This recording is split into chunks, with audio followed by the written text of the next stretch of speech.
রাজ্যের আইন শৃঙ্খলার অবনতি এবং নেশামুক্ত ত্রিপুরা গড়ার মতো বিভিন্ন দাবি নিয়ে ডিওয়াইএফআই এবং টিওয়াইএফ এর উদ্যোগে পুলিশের মহাপরিচালকের কাছে একটা ডেপুটেশন প্রদান করা হয়েছে।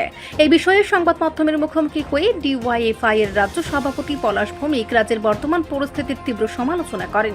তিনি অভিযোগ করেন যে বিজেপির শাসনাধীন গত 8 বছর ধরে রাজ্যের আইনের শাসন পুরোপুরি ভেঙে পড়েছে এবং সাধারণ মানুষের গণতান্ত্রিক অধিকার হরণ করা হয়েছে। বর্তমানে রাজ্যের সর্বত্র এক দুষ্কৃতী রাজ ও লুটরাজ কায়েম হয়েছে বলে তিনি উল্লেখ করেন। তিনি আরও বলেন, রাজ্যে চুরি ছিনতাইয়ের মতো অপরাধমূলক ঘটনা ক্রমাগত বাড়ছে। নারী, যুবতী, এমনকি স্কুল ছাত্রীরাও বর্তমানে অসুরক্ষিত। এছাড়াও রাজ্য জুড়ে নেশার রমরমা এবং নেশা কারবারিরা অবাধে নেশা সামগ্রী ছড়িয়ে দিচ্ছে বলে তিনি উদ্বেগ প্রকাশ করেন। পুলিশের ভূমিকা নিয়ে প্রশ্ন তুলে তিনি বলেন, রাজ্যের আইন শৃঙ্খলা রক্ষায় পুলিশের যে সক্রিয় ভূমিকা পালন করা উচিত ছিল তার বড়ই অভাব লক্ষ্য করা যাচ্ছে। সম্প্রতি বটতলার ট্রাফিক পুলিশ অপহৃত হওয়ার ঘটনার পরিপ্রেক্ষিতে পুলিশের নিরাপত্তা নিয়ে তিনি বিশেষ উদ্বেগ প্রকাশ করেন।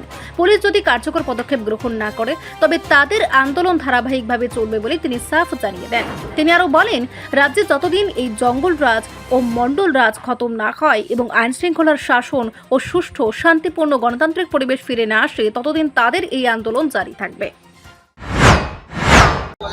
ডিওয়াইএফআই এবং টিওয়াইএফ এর উদ্যোগে রাজ্যের আইন শৃঙ্খলা সংক্রান্ত জরুরি কিছু দাবি নিয়ে আমরা রাজ্য পুলিশের মহানির্দেশকের নিকট আজকে ডেপুটেশন প্রদান করতে যাচ্ছি।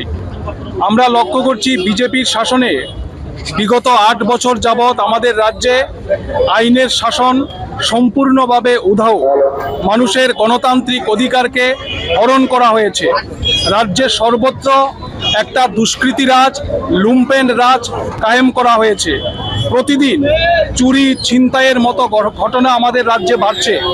মহিলারা আক্রান্ত হচ্ছেন, যুবতীরা আক্রান্ত হচ্ছেন, স্কুল ছাত্রীরা আক্রান্ত হচ্ছেন এবং ভয়ঙ্করভাবে রাজ্যের সর্বত্র নেশার রমরমা বাড়ছে। নেশা কারবারিরা অবাধে রাজ্যের সব জায়গায় এই নেশা সামগ্রী ছড়িয়ে দিচ্ছেন। পুলিশ যে ধরনের ভূমিকা গ্রহণ করে রাজ্যে আইনের শাসন প্রতিষ্ঠা করার কথা, সেই দিক থেকে আমরা পুলিশের উদাসীনতা লক্ষ্য করতে পারছি।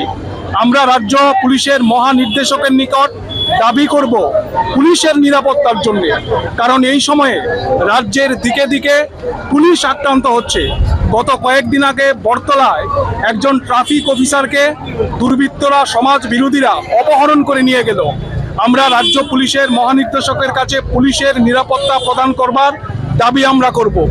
এই সমস্ত জরুরি দাবিগুলো নিয়ে রাজ্যে আইনের শাসন প্রতিষ্ঠা এবং দুষ্কৃতীদের হাত থেকে রাজ্যকে রক্ষা করা এবং আমাদের রাজ্যে যেভাবে মানুষের গণতান্ত্রিক অধিকার হরণ করা হচ্ছে, মানবাধিকার লঙ্ঘিত হচ্ছে, তার হাত থেকে রাজ্যে একটা সুষ্ঠু শান্তিময় গণতান্ত্রিক পরিবেশ ফিরিয়ে আনবার দাবি নিয়ে আমরা ডিওয়াইএফআই এবং টিওয়াইএফ এর উদ্যোগে আজকে রাজ্য পুলিশের মহানির্দেশকের নিকট ডেপুটেশন প্রদান করতে যাচ্ছি। আগে ডেপুটেশন আমরা প্রদান করেছিলাম এবং সেদিনও আমরা রাজ্য পুলিশকে বলেছি, যদি পুলিশ কার্যকরী পদক্ষেপ গ্রহণ না করেন তাহলে আমাদের এই আন্দোলন ধারাবাহিকভাবে চলবে।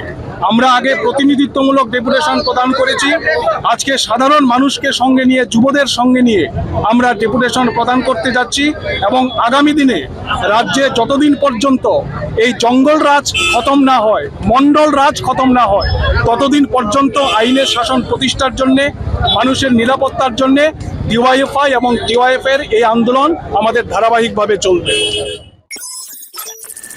রিপোর্ট সংবাদ প্রতীক্ষা।